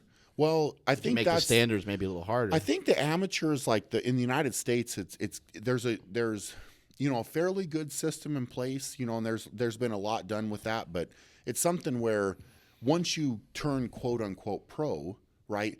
What does that really mean? Yeah. What does the pro card Yeah. mean? Because these guys, like, does it there's do it? no opportunity. It's kind of like bodybuilding, right? Yeah. Yeah. A little similar to bodybuilding. Yeah, you earn the pro class, but then like there should be more pro competitions to win, right? Yeah. Now, And see, there's- bodybuilding had years ago they had a really good way of doing things. Everything was attached to their magazines, and so you would get pressed through the Yeah, Weider magazines. ran the whole thing. Obviously, way before the social media explosion and everything. But you would get pressed through the magazines, and then you would go to some of these shows, and you'd get more press, and you get more fans, and so on. And it was a pretty good system, a pretty good way of kind of like, you know, the athlete's getting paid. I'm paying Silent Mike to be a top bodybuilder. Then, therefore, I'm going to stick him in my magazine. It benefits both of us. Sure. So Yeah, they were utilizing the athlete to help drive their own product, their own magazine, and their own supplements even. Yeah. Sure. And it was, Weider. Yeah, Weider, kind of ran you'd get a everything. contract on Weider. Right. Probably 90% of the guys that got a pro card, right? Yeah, yeah. Sure. And that's just how it worked. Yeah, why are all these guys so fucking jacked? There's people like not like that anymore in powerlifting or bodybuilding even, yeah? I mean, every some of single these guy fucks- looks fucking some of these ridiculous. guys are Yeah. real jacked. Yeah. Well, I think back then some of these guys are just smaller because the weights that they're moving Yeah, are yeah. less. I didn't mean compared to Brian. I just mean compared to like powerlifting or whatever. Like, yeah, Sure. that guy just lifted 200 pounds overhead. You know, Sure. you probably do No. that shit one-handed. Yeah, Yeah, it's yeah. different. But they all, except that guy, everybody else looked really good too. That guy doesn't look so Yeah, good. why does He's Bruce got Wilhelm look so bad? He's Yeah. fucking awesome. He's The He's got glasses and shades everything. on, yeah. Yeah. For those of you who are wondering, it's 1977 World's Strongest Man. You can look this up on YouTube. Yeah, I'm going to go Yeah. home and watch all this shit. It's hilarious. Oh my god, Yeah. it's great. Yeah, they were talking to Paul Anderson earlier. Yeah, he looked Yeah. amazing. yeah, yeah, he did. He looked great. Yeah, I mean, there's a lot of different ideas to kick around. I think that from top to bottom, it could be revamped though and improve. I Right. think there's a lot of improvement that could be made, and you know, it's a big difference. Like, you know, what happens overseas as compared to what happens here, and that's a problem. And like, it's so popular, and there's so many people that like if you could open the door and they could see it, it's entertaining. Like if you get people in seats and they could see this. It's like I want to try to run a contest here in the States before I'm done where I can compete, because all these people in like where I'm from, like they're always like, oh, Brian Shaw's from here. Brian Shaw's, well, can I watch him compete? Can I watch him? Yeah. Nope. Everything's in Malaysia. Everything's Right. like, you know what I'm saying? And then you see it on TV 6 months later. But people, I think if you watch it, it's one thing to watch it on TV, right? But like, it's kind of, it'll probably be the same thing with powerlifting. Like you go to a powerlifting meet that's awesome, right? Like it's like just the energy and everything like that you feel is awesome. And that's like giving the spectators something different, because it's much different than like a, you know, normal sporting event. Like you see a dude picking up a car. It's like, what in the hell is Well, going on? all that, just You know, live energy is way different, right? Like music. Yeah. Everybody needs to at least see Yeah. some awesome band live, because it changes your perspective on Yeah. music. And there's some people that are doing it well, like running it well. And like, I know that it can come here. It's just kind of like, you know, for me, it's tough because like I'm trying to do everything and still maintain being the best in the world at what I do. And it's like that has to be number one right now, and then everything's got to kind of come after that. So I can have all these good ideas, but but somebody needs to come in. And, honestly, it might have to be me, where like somebody that actually cares. Like I 100% care about the athletes. I want them to get better. I want to give back to the sport. Right. And it has to make sense too. Yeah. The how many do you get paid? Do you get paid to go to the Arnold? Like, is that flights and stuff taken care of for most of the guys? Yep, it is. And then when you do World's Strongest Man, the one that we see on TV, Yes. is that the same? So Yep. they invite how many guys to the Arnold, and how many guys are World's Strongest Man? So the Arnold is 10. 10 guys That's get invite invited. only, right? Invite only. And, well, they do have a qualifier. So the amateur winner of the Arnold every year gets invited to the Pro Arnold Gotcha. the following year. So that's kind of a cool opportunity that they've presented. Yeah, that seems awesome. It's realistic for some people and maybe not as realistic for others, or Meaning- to compete the next year as a pro. Yeah, that's a tough jump. It's Yeah. a tough jump, so but it's at least an Still fun, opportunity, yeah. open door. And right? meet some of the top Yeah, guys and whatever. absolutely. Yeah, and it's just kind of one of those things. So that's that, like 10 there, and then World's Strongest Man is 30, right? So there's top 30 in the world, and some of them, I would say probably not quite half of the guys actually qualify through qualifiers, and then outside of that, it's invitation. So there's some, like, if you win, for example, your country's strongest man, there's a good chance you'll go, and like it's basically after that, it's invite only, like from there. So and then they split us into groups, and there's a lot more. It's easier to get invited to World's Strongest Man, to be fair, just because the Arnold is so selective, and they really truly want the 10 strongest men on the planet. Like, and they, I'm sure they would extend invites, and they have in the past, to like different power lifters. If you have a guy that's like crazy, they want him. They want the strongest guys that they can possibly Who are get. your top 3 favorite strongmen of all time? Man, that's a tough. I think Brian Shaw. Brian Shaw in 2011, Brian Shaw in 2013, and Brian Shaw in 2015. No, I would say Kaz has got to be probably at the top of the list for me, just because he's such an icon, and I've looked up to him, like growing up, right. and that's definitely, like, Kaz has got to be right up there. I would say that, it's so tough because I've got to meet all these guys, and they all have different things that I like about them, and I've tried to learn from everybody. I think, studying a guy and learning from a guy like Magnus Magnuson has been really interesting for me, because he very much approaches strongman like kind of the same way mentally that I do.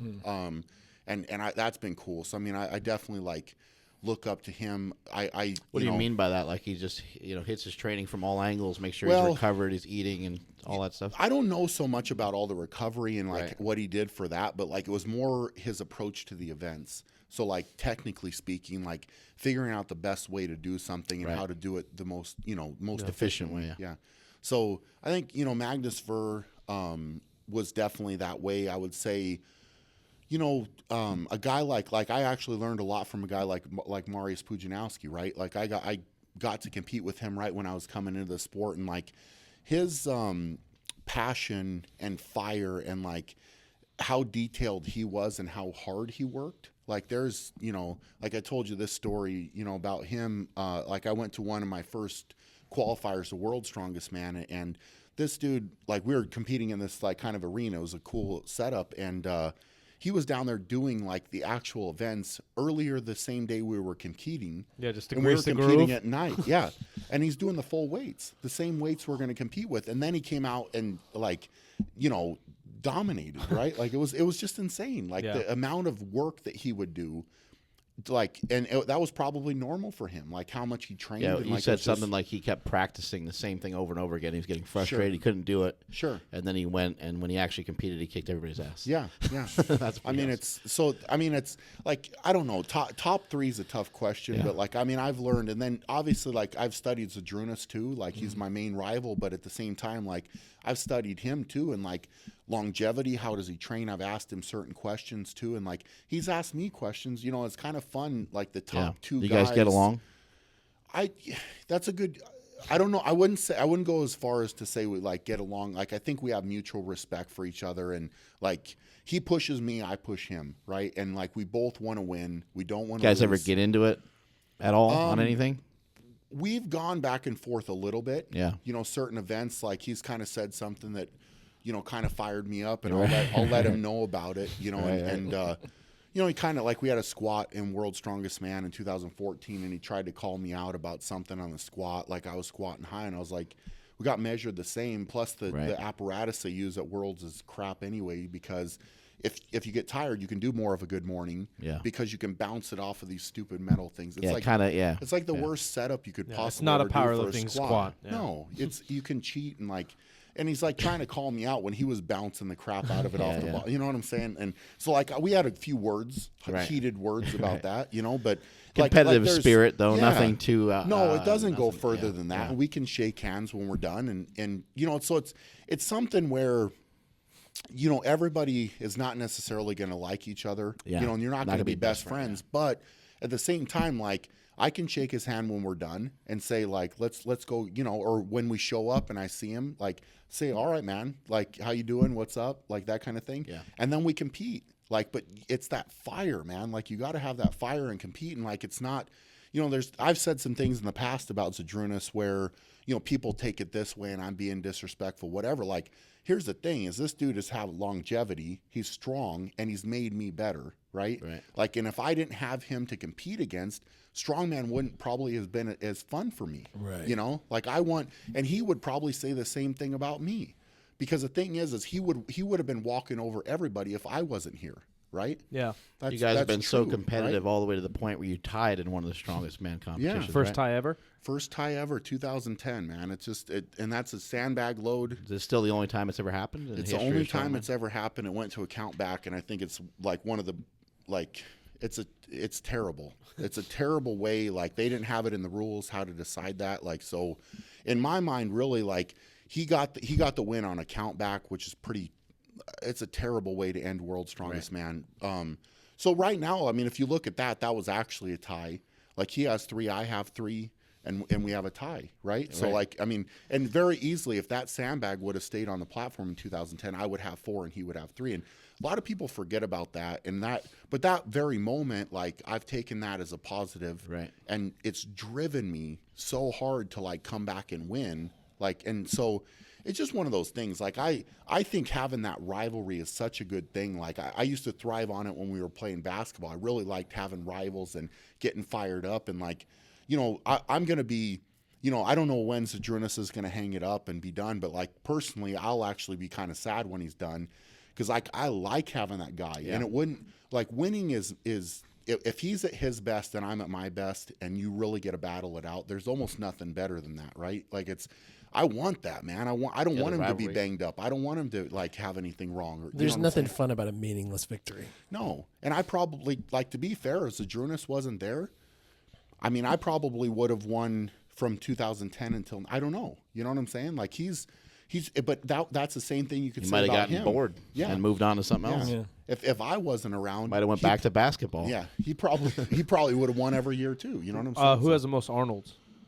Zydrunas does. He's got won like 6 or something, right? 7, I think. He has more than anybody ever. Yes. Yeah. Oh, for sure. Yeah.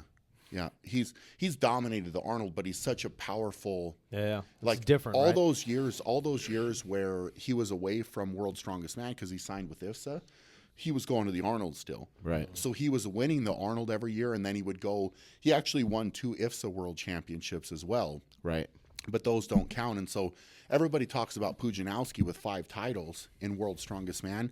But to be fair, there's like I have no obviously there's some guys absent from the sport for a period of time while he was competing. Yeah, Vasil Verastuk in like 2004, he won World's Strongest Man 2004, and then he left. So he was kind of at the top. He had beat Zydrunas and whatever that year, and then they went to the IFSA Worlds in 2005, and Pujanowski came back and dominated, but like all the top guys were gone in 2005. So I don't really think, I mean, it's hard to say for sure, but I don't think Pujanowski would have 5 titles if Zydrunas and Vasil and, you know, Misha, when he was coming in, like a few of those guys would have competed. Like, I don't think it would have happened. So it's like like Zydrunas has 4 now, but he's got so many podiums and everything. Like he probably would have more.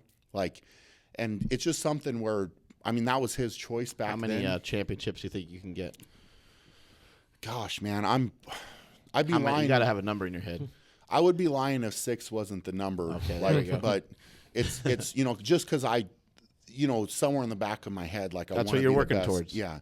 So it's for me, it's like I really have learned over the years not to get ahead of myself, and you know, I want to take one at a time. I very much have to take it one at a time, and I'm very thankful, you know, that I've been able to win 3, and you know, it's something where I'm very proud of that, but at the same time, I still feel like there's a lot of work to be done, and like I have a lot of potential still to fulfill. So, you know, it's going to be fun, man. I mean, it's, what has it taken for Brian Shaw to be a champion? I mean, it's like you know, it's kind of funny. Like, that's a good question. Like, what has it really taken? You know, like it's taken a lot, man. I mean, but I've, even from a young age, like I've always been willing to sacrifice and to try to work on improving myself. So like when I was in high school, for example, like I would go in, I'd meet my coach like at, you know, 6 a.m, and I would do individual practice with him just because I wanted to get better. Yeah. But like, how many high school kids do you know that are willing to get up out of bed? Yeah, who else was there besides school? you and the coach? Nobody. No one else. Nobody. Yeah. And he like, I told him I wanted to get, and he would say, all right, well, if you're that serious, I'll come in and help you. It's like, fuck, kid, you're annoying. Yeah, but I was like, my uncle actually, because we only had one gym in my high school, he coached the freshmen every year, and they would have to practice at 5:30 in the morning, and I was the manager of the team in 7th grade and 8th grade. So I would get up when I was in 7th grade, go at 5:30 in the morning, practice with the freshmen, then take a shower, then go to school, and then practice with my team at night. Oh my God. But like, that's what I'm saying. Like, what has it taken? How many kids are willing to sacrifice that much to get better? You know what I'm saying? So like, I'm willing to not go out, not party, like give up, you know, social life, whatever, just because I want to be that much better. You know what I'm saying? So but to me, it's not really, I don't really look at it as too much of it's what I want to do. Yeah. Right. And like, if I'm going to get better. Yeah. Sacrifice sometimes is a harsh word. Yeah. It's Yeah. a Like choice you're everybody's making. like, oh my God, it's so hard lifting to not is do fun. this. Yeah. Yeah. But I know the choices I make are going to make me better. And so it's an easy choice for me to make. It's a no-brainer. Well, and Like, you're it clearly doesn't make sense. passionate about it. Something Yeah. that you clearly love. Yeah, so it's taken. I mean, it's taken a lot. It's taken Right. a lot of hard work, a lot of dedication. Torn muscles. Yeah, but and it's kind of like riding that roller coaster, and like you have speed bumps or whatever that you have to get past, and you have to roadblocks, whatever you got to break through. But it's like, if you want I guess the biggest thing is, like, I really believe if you want something bad enough, you're gonna find a way to make it happen. Right. Like, you're gonna do something to make that happen. And like, all these people, you can want something real bad, but if you're not willing to work your ass off and do whatever it takes to go get it done, not gonna happen. So, Right. I think we'll end on that. You guys have any other questions? No. That's a good note. That was great.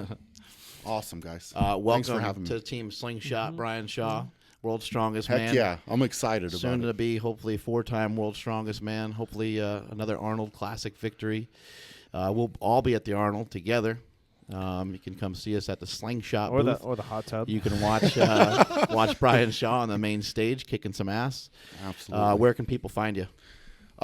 Social media is just at Shaw Strength, Instagram and Twitter, and then my Facebook is just facebook.com/world WSM Brian Shaw.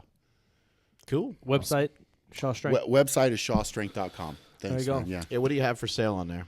Might So, as well I mean, plug some right of your stuff. now- You got this lovely yeah. shirt right here. Yeah, this lovely Are those shirt. pecs for sale? Yeah, on there. Yeah, I'll buy those. Big. What do you always say? Big pecs, big paychecks. That's Something right. like that. Yeah. So, yeah, man, I've just got some shirts. We're going to be getting some hats and maybe some sweatshirts and different stuff like that. But I An also interesting do. thing is that Brian actually hand sews Yeah. product for Yeah, strongman. Tell him about it. So I make a custom Atlas stone sleeve out of leather, and it's just something I sat down and I needed to make for myself, and then I found out that it was awesome. Yeah, I think that's really cool. Can yeah, you guys, catch hawks and stuff on it too? Does it look like that? It would work. Oh, It would falconry. work. Yeah. Yeah. It would protect your arm. So for all a you falcon. falconry Yeah, people, Hit them up. right? It's got a lot of different uses. Yeah. Huh? That's freaking awesome. All right, I think that's it. Multiply your hustle, multiply your muscle. Strength is never a weakness. May all your shits be tapered. I'm at Mark Smellybell on Twitter and Instagram. That's Silent Mike with 2 Ks on Instagram and Twitter. I'm Jim McD, SCTV, everywhere that I would want you to find me. Follow the show on Instagram at Mark Bell's PowerCast, Facebook.com/SuperTrainingGym, Twitter and Periscope at STGymSack. Thanks to our sponsors. Rogue Fitness. Rogue Fitness. Some of the best equipment out there. Compex USA. Best machine I have used. 8-man strong if you want some powerlifting gear. How much you bench net if you want to get a slinger and big pecs. Get a slinger. And that's it. That's it. Thanks very much. See Awesome. you next time. That was a world record. 100 or a minute or an hour and 37 minutes.